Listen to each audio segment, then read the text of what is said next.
Hello everyone, welcome to Avalanche Breakdown YouTube channel.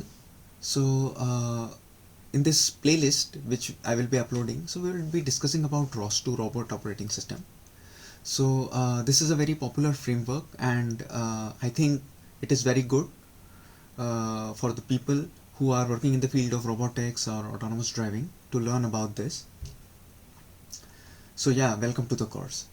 Let us move on to the next slide. In this, first of all, we will be discussing first of all what is ROS, what is robot operating system, and then we will see what is the difference between ROS1 and ROS2. The people who are familiar with this ROS robotics and all, they know that there are two versions. So what is the difference? And the third one, since this tutorial is about ROS2, we will be looking at what are the various distributions of ROS2. So let us dive in now. So let us ask Bard, what is ROS, right? So just wait a moment. Yes, here it is.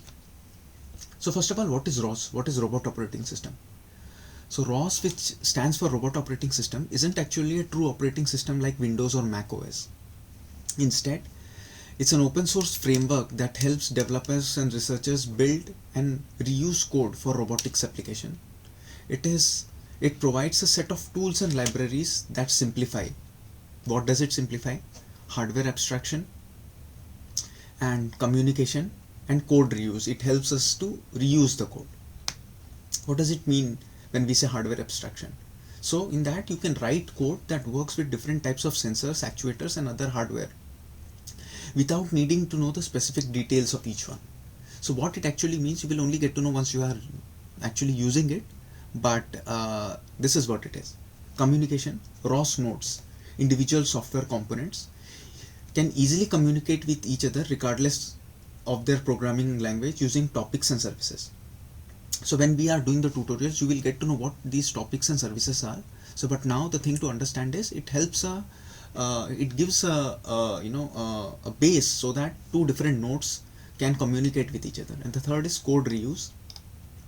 Developers can share and reuse ROS code, accelerating development and promoting collaboration. So what are the key features of ROS? As you can see, it is open source and community driven. The most important thing is it is open source. Anyone can contribute to ROS. There's a large and active community of developers and researchers using it. Second, it is platform independent. ROS runs on various operating systems like Linux, Mac OS, Windows. But as we all know, for the people who are working like in robotics and all, we generally use Linux, but it can work on other operating systems as well. And the most important thing, ROS, as the name suggests, robot operating system, it is not an operating system as such. Next, what programming language agnostic? It means developers can write ROS nodes in various languages, including like Python and C++ and Java, but Python and C++ are the most popular. Next, it is modular and flexible. ROS components can be easily added or removed to fit specific needs. That we will get to know when we see the tutorials. Next thing is simulation tools. ROS integrates with simulation tools like Gazebo, allowing developers to test their applications in a virtual environment. Other than this, ROS, if people who are watching these video series, if they are aware of AutoWare, so even in that, the middleware is the ROS2.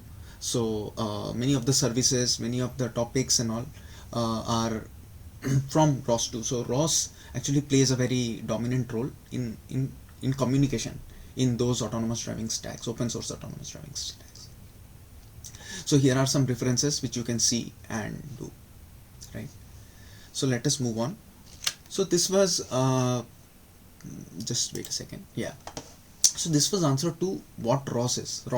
So ROS means, as we have seen, that it is robot operating systems, and the features we have just seen till now. Now, next, let us talk about the difference between ROS1 and ROS2. What is difference between ROS1 and ROS2?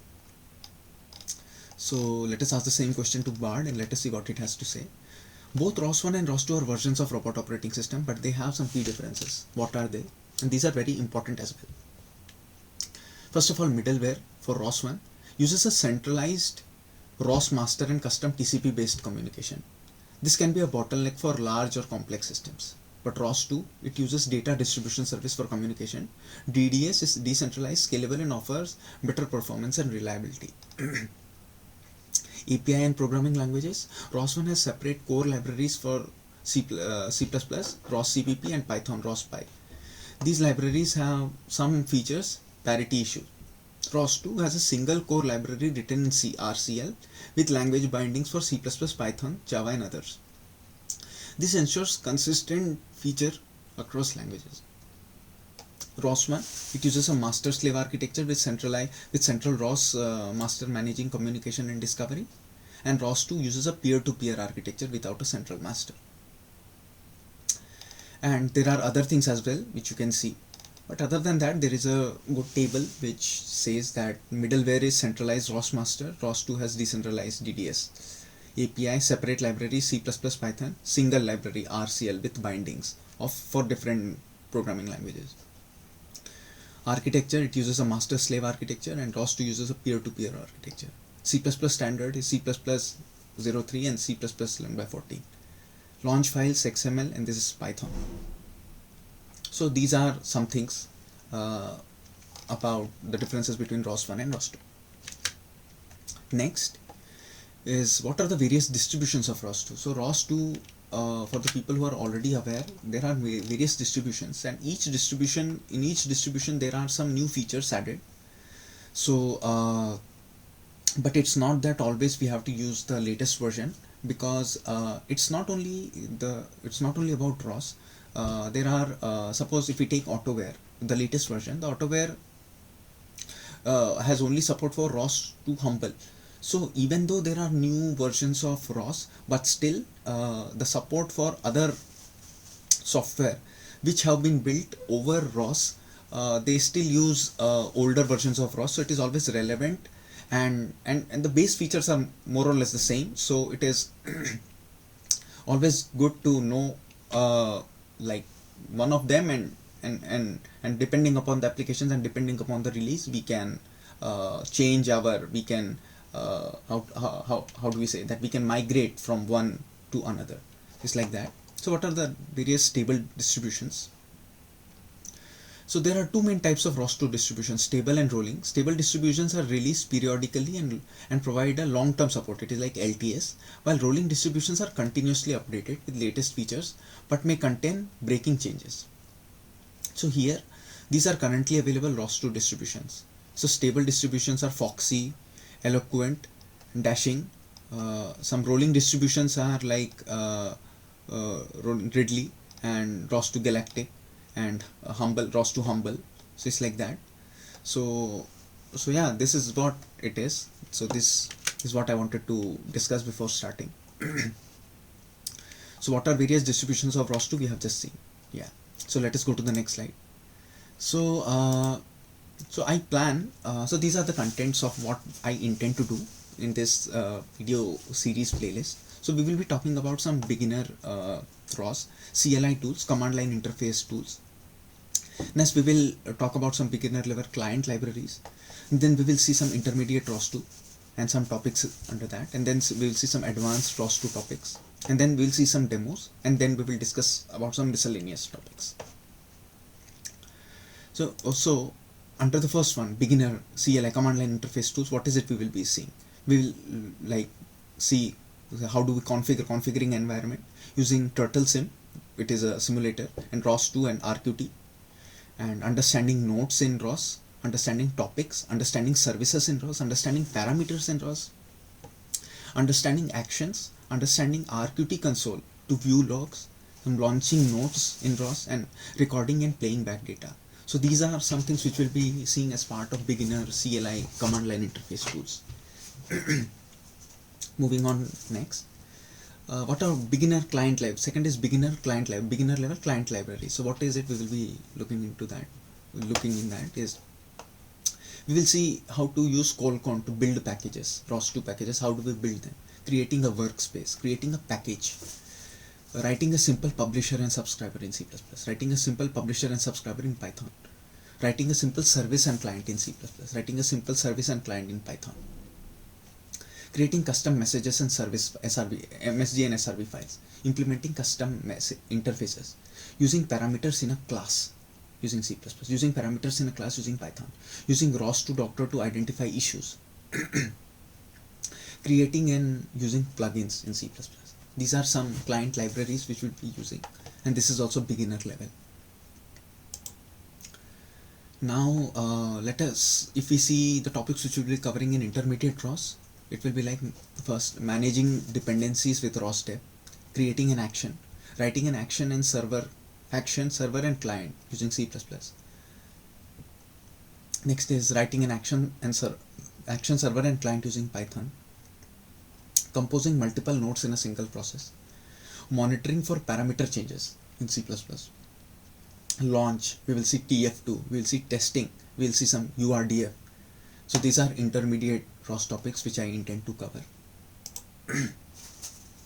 Next, advanced ROS topics, like what are the things which we will cover here. First is enabling topic statistics, C++, using fast DDS discovery server as discovery protocol.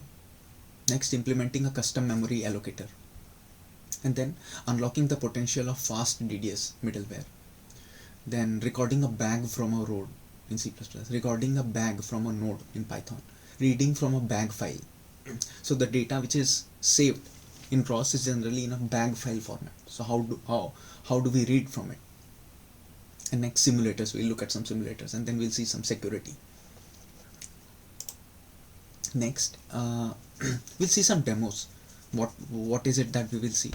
Using quality of service settings for lossy networks, managing nodes with managed life cycles, setting up efficient intra-process communication, recording and playing back data with ROSBAG using the ROS1 bridge, understanding real-time programming, experimenting with dummy robot, logging, creating a content filtering subscription, and then external resources we will have some look. And the last one is miscellaneous. So deploying on IBM Cloud Kubernetes, this is community contributed, using Eclipse Oxygen with ROS2, building a real-time Linux kernel, and then building a package with Eclipse.